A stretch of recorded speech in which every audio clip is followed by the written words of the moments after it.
Bonjour, aujourd'hui je vous propose la correction des exercices. On va commencer par le numéro 10 en relevant les informations dans l'énoncé. Donc dans l'énoncé on vous parlait qu'on avait un boîtier en acier, donc constitué de 99% de fer, sous le châssis d'un camion. Et on vous dit qu'on doit choisir entre une vis zinguée ou une vis cuivrée.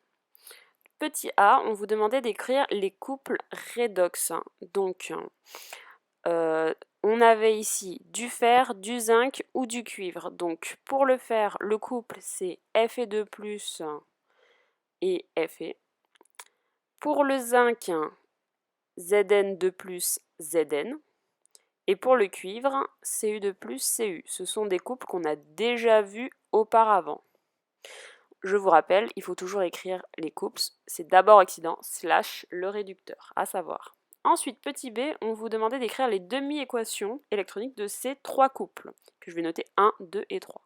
Pour le premier couple, le couple du fer, on va donc commencer par écrire l'oxydant plus les électrons qui va donner le réducteur. J'ai mis une flèche, mais on aurait pu mettre un égal.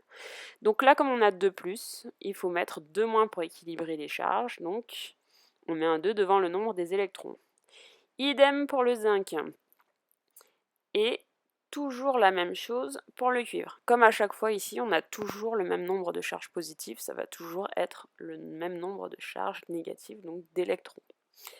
Donc là, je vous rappelle qu'il faut toujours faire attention. Est-ce qu'on a le même nombre de charges? Ici, on n'avait pas, donc il fallait mettre le coefficient 2. Est-ce qu'on a le même nombre d'atomes à gauche et à droite de l'équation? Là, faire, c'est bon, il n'y avait rien à rajouter devant.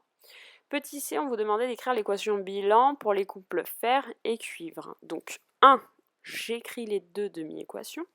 Donc là, j'ai écrit dans le sens de la réduction et j'écris dans le sens inverse, dans le sens de l'oxydation pour l'autre. J'ai bien le bon nombre d'électrons, le même, 2 électrons en haut, 2 électrons en bas. Donc je peux écrire l'équation bilan. J'additionne les membres de gauche, j'additionne les membres de droite et je n'écris pas les électrons car on a le même nombre des deux côtés, donc pas la peine.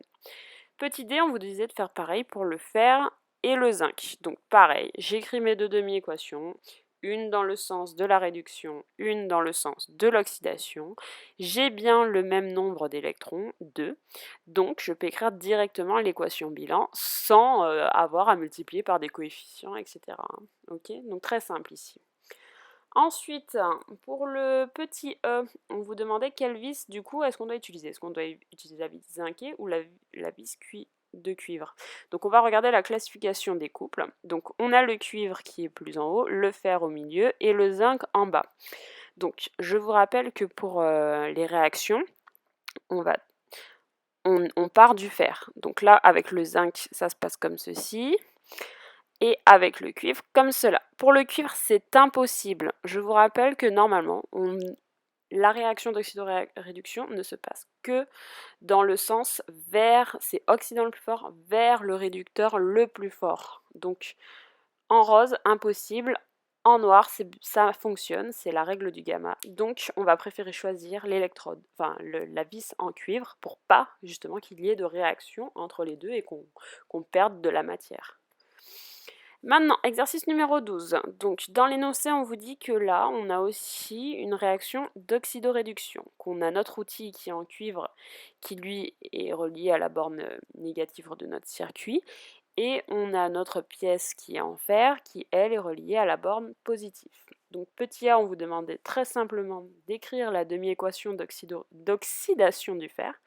Donc, oxydation, on commence d'abord par écrire le couple, Fe2 plus Fe. L'oxydation, c'est toujours dans le sens réducteur vers l'oxydant. Donc là, le fer, c'est réducteur, vers l'oxydant Fe2 plus les électrons. Ok. Oxydation, je vais vers l'oxydant. Réduction, je vais vers le réducteur. Mais là, oxydation, je vais vers l'oxydant. Petit b, la demi-équation 2H2O plus 2E- égale H2 plus 2HO-. On vous demandait quel était le gaz. H2O, je rappelle, c'est de l'eau. E-, c'est les électrons, H2 dihydrogène et HO- des ions hydroxyde. Donc le gaz qui était présent dans cette réaction, c'est le dihydrogène que vous connaissez. Et petit c, on vous demandait du coup d'écrire l'équation de bilan à partir des deux demi-équations. Donc je réécris les demi-équations, la première dans le sens de l'oxydation, la deuxième dans le sens de la réduction. Je vérifie que j'ai bien le bon nombre, le même nombre d'électrons, c'est bien le cas, 2. Et du coup, j'additionne les membres de gauche pour avoir la partie de gauche, j'additionne les membres de droite pour avoir la partie de droite.